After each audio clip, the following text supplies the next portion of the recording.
يا الله محمد رسول الله.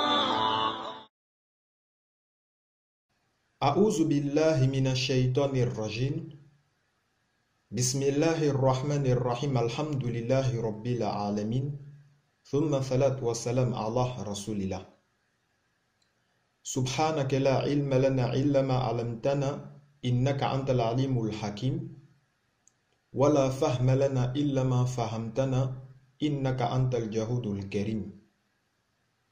أيها الإخوة والأخوات، السلام عليكم ورحمة الله تعالى وبركاته. Amma ba'd. La louange est à Allah subhanahu wa ta'ala, Seigneur des mondes, le créateur des cieux et de la terre et de tout ce qui s'y trouve. Qu'Allah ta'ala nous augmente en science, qu'il nous enveloppe de sa miséricorde et qu'il fasse de nous des musulmans pieux et sincères. Amin ya rabbal alamin. Masha'Allah. Nous rendons toujours grâce à Allah subhanahu wa ta'ala qui nous a permis une fois de plus d'être là pour cette nouvelle vidéo. Aujourd'hui, Inch'Allah, nous allons parler des symptômes qui nous permettent d'affirmer qu'une personne est victime de sorcellerie. Qu'Allah Ta'ala nous préserve et qu'il nous accorde une bonne compréhension. Toujours pour être bref et concis, barakallahu fikum, vous devez savoir que de façon générale, les symptômes qui nous permettent d'affirmer qu'une personne est victime de sorcellerie sont au nombre de 4. Le premier symptôme, c'est le fait d'avoir des blocages dans la vie qui arrivent de façon anormale et répétitive. Le deuxième symptôme, c'est le fait d'être dans un état de santé anormal, qu'on ne comprend pas malgré tous les examens qu'on a fait à l'hôpital. Le troisième symptôme, c'est le fait d'être dans un état mental anormal qui peut aller jusqu'à la folie ou à la mort. Et le quatrième et dernier symptôme, ça consiste à faire des cauchemars. Qu'Allah Ta'ala nous en préserve. Pour commencer, nous allons d'abord parler du premier symptôme qui consiste à avoir des blocages dans la vie qui arrivent de façon anormale et répétitive. Et concernant les blocages dans la vie, il y a comme par exemple les blocages dans le travail. En l'occurrence, monsieur ou madame a toutes les conditions ou toutes les qualités pour avoir du boulot, mais à chaque tentative, ses efforts n'aboutissent pas. À chaque fois, telle personne te promet de te donner du travail, mais on finit par t'oublier et cela n'aboutit pas. Quand tu arrives quand même à avoir du boulot, ça finit toujours par se gâter. Quand tu montes toi-même ta propre entreprise, au début, tout se passe bien. Mais à un moment donné, il y a différents problèmes qui viennent s'opposer à toi et qui font que tu n'avances pas dans ton projet. Ou carrément, il y a certaines personnes, c'est lorsqu'elles commencent à travailler qu'elles tombent malades. Et cela n'arrive pas une fois, ni deux fois, mais plusieurs fois, jusqu'à ce que la personne qui est victime se pose la question de savoir si les blocages auxquels il est confronté sont naturels. Donc, quand on observe ce genre de blocage qui arrive de façon anormale et répétitive dans la vie d'une personne, on peut affirmer qu'ils ont fait de la sorcellerie à cette personne-là pour ne pas qu'elle avance dans la vie. Qu'Allah Ta'ala nous en préserve. À côté de cela, il y a aussi les blocages dans les études. Dans ce contexte, l'élève peut raisonner, mais il n'arrive pas à apprendre par cœur. Ça peut être l'inverse. Il peut apprendre par cœur, mais au moment opportun, il n'arrive pas à bien raisonner. Quand l'élève veut étudier, il commence à ressentir une certaine paresse. Ou bien carrément, il peut ressentir des douleurs dans un endroit du corps qui l'empêche d'étudier. Quand l'élève doit passer un examen, il y a quelque chose qui l'empêche. Très souvent, il tombe malade. Ou même quand il arrive à passer l'examen, il échoue de justesse. Et cela aussi n'arrive pas une fois, ni deux fois, mais plusieurs fois jusqu'à ce que l'élève même se pose la question de savoir si ce qui lui arrive est naturel. Donc, quand on observe ce genre de blocage chez un élève, on peut affirmer qu'ils ont fait de la sorcellerie à cet élève-là pour ne pas qu'il avance à l'école. Et qu'Allah Ta'ala nous en préserve. Pour conclure en ce qui concerne les blocages dans la vie, nous allons nous attarder un peu sur les blocages dans le couple. Parce que malheureusement, cela est très fréquent et nous avons reçu pas mal de patients qui sont victimes de cela. À savoir, l'un des symptômes révélateurs qui nous permet d'affirmer qu'un couple est victime de sorcellerie, c'est qu'il arrive que monsieur et madame se disputent inutilement, sans raison valable. C'est-à-dire pour un rien, absolument rien, monsieur et madame commencent à se disputer. En l'occurrence, si tu leur demandes pourquoi ils se disputent, eux-mêmes, ils ne pourront même pas t'expliquer, tellement c'est pour des raisons inutiles. Et souvent, les disputes font qu'ils se séparent. Chose bizarre, c'est quand ils sont loin l'un de l'autre que l'amour revient et ils ont envie de se revoir. Mais dès qu'ils se revoient, les mêmes disputes inutiles reprennent. Et si cela persiste, à un moment donné, les disputes commencent à devenir insupportables des deux côtés. Donc, naturellement, si on ne règle pas le problème, cela peut aboutir au divorce. Qu'Allah Ta'ala nous en préserve. Mais à côté de cela, il est bon de préciser aussi qu'on peut faire la sorcellerie à l'une des deux personnes dans le couple. C'est-à-dire, on peut faire la sorcellerie à monsieur et du coup, monsieur ne supporte plus madame. Vice-versa. On peut faire aussi la sorcellerie à madame et du coup, madame aussi ne supporte plus monsieur. Évidemment, sans aucune raison valable. Dans ce contexte, l'intimité devient très difficile dans le couple. La personne qui est victime ne veut plus ressentir l'autre et elle ne peut même pas expliquer pourquoi.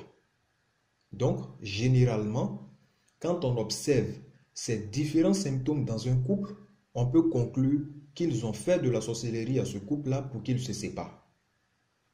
Mais pour aller au-delà de ces symptômes, vous devez savoir que Allah subhanahu wa ta'ala nous dit dans le Saint-Coran, dans la sourate Al-Baqarah, au verset 102, je cite, « Ils apprennent auprès d'eux ce qui sème la désunion entre un homme et sa femme. » Donc, par ce verset, Allah Ta'ala nous indique que la sorcellerie, ou du moins les djinns, peuvent être à l'origine de la désunion qu'il y a entre un homme et sa femme. Si le Coran nous en parle, c'est que c'est une réalité et qu'Allah Ta'ala nous en préserve.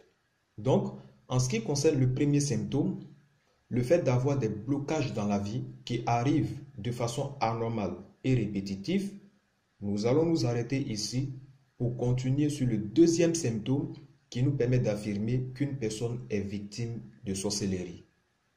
Et comme nous l'avons dit tantôt, le deuxième symptôme qui nous permet d'affirmer qu'une personne est victime de sorcellerie, c'est le fait d'être dans un état de santé anormal. Un état de santé qu'on ne comprend pas, malgré qu'on a fait tous les examens à l'hôpital. Parce que malheureusement, la sorcellerie peut provoquer des dérèglements très importants dans la santé.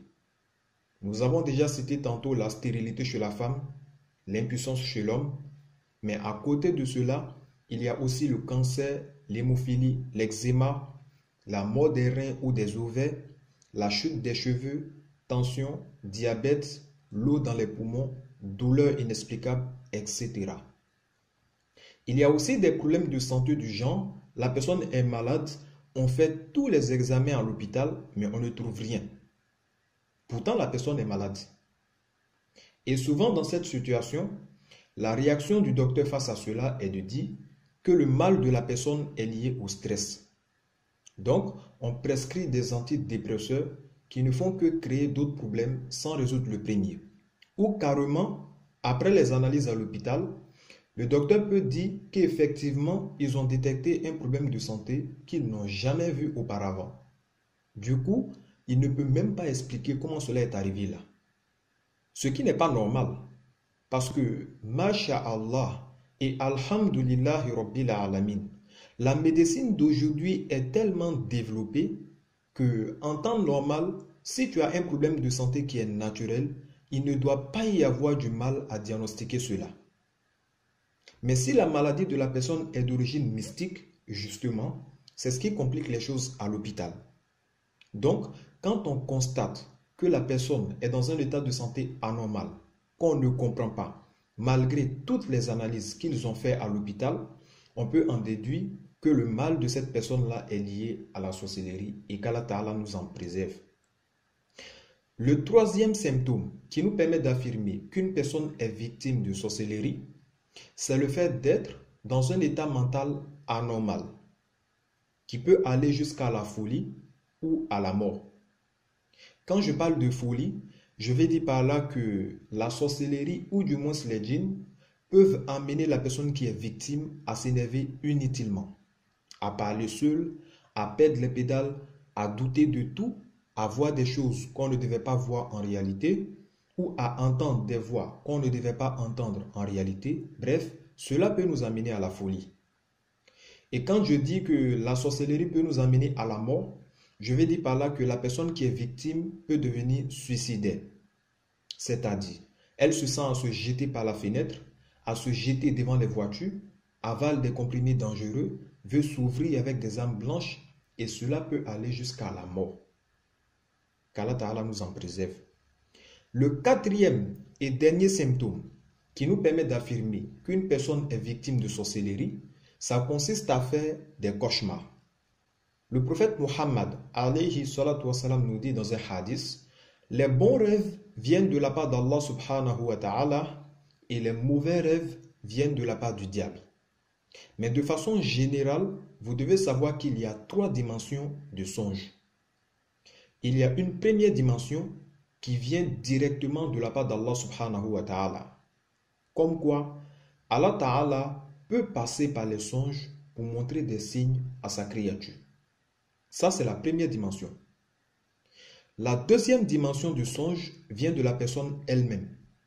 Par exemple, si vous pensez fréquemment à une scène durant toute la journée, vous pouvez rêver à cela quand vous allez vous coucher. Et dans ce contexte, c'est la personne elle-même qui refoule ses propres pensées. Maintenant, la troisième dimension du songe vient des djinns. Parce que les djinns peuvent passer aussi par les songes pour nous attaquer ou même pour nous égarer. Mais ce qui nous intéresse ici, c'est la sorcellerie. Donc, vous devez savoir qu'il y a des rêves qui nous annoncent que nous sommes victimes de sorcellerie. En l'occurrence, lorsque vous êtes victime de sorcellerie symbolique, cela se manifeste chez vous par des songes. C'est-à-dire, vous rêvez de chiens, de chats, de serpents, vous voyez des créatures monstrueuses, vous rêvez qu'on vous poursuit, vous rêvez que vous tombez dans le vide, vous rêvez que vous êtes en hauteur, vous voyez une masse d'eau, vous rêvez de poissons, vous rêvez que vous voyez des cimetières, des tombes, des personnes qui sont déjà décédées, etc. Pour les femmes, vous rêvez de bébés, vous voyez du sang. Pour les hommes et les femmes aussi qui font des rêves érotiques, etc. Donc, quand on constate qu'une personne fait ce genre de songe, on peut affirmer à partir de là qu'elle est victime de sorcellerie. Et wallahu a'lam. En tout cas, en ce qui concerne les songes, nous allons revenir là-dessus dans notre prochaine vidéo, Inch'Allah. Et justement, dans notre prochaine vidéo, nous allons parler des 4 types de sorcellerie qui existent présentement. Et à côté de cela, nous allons vous donner une méthode qui est très simple et très efficace pour se débarrasser soi-même de certaines sorcelleries, Inch'Allah. Sur ce, Subhanaka Allahumma wa bihamdika, nashhadu an la ilaha illa anta, nastaghfiruka wa natubu ilayk. Subhana rabbika rabbil izzati amma yasifun, wa salatu wa salama ala al-mursalin, walhamdulillahi rabbil alamin. Assalamu alaykum wa rahmatullahi ta'ala wa barakatuh. Bismillahir Rahmanir Rahim. Qul a'udhu bi rabbil falaq. Au nom d'Allah, le tout miséricordieux, le très miséricordieux. Dis, je cherche protection auprès du Seigneur de l'aube naissante. Min sharri ma khalaq. Contre le mal des êtres qu'il a créés.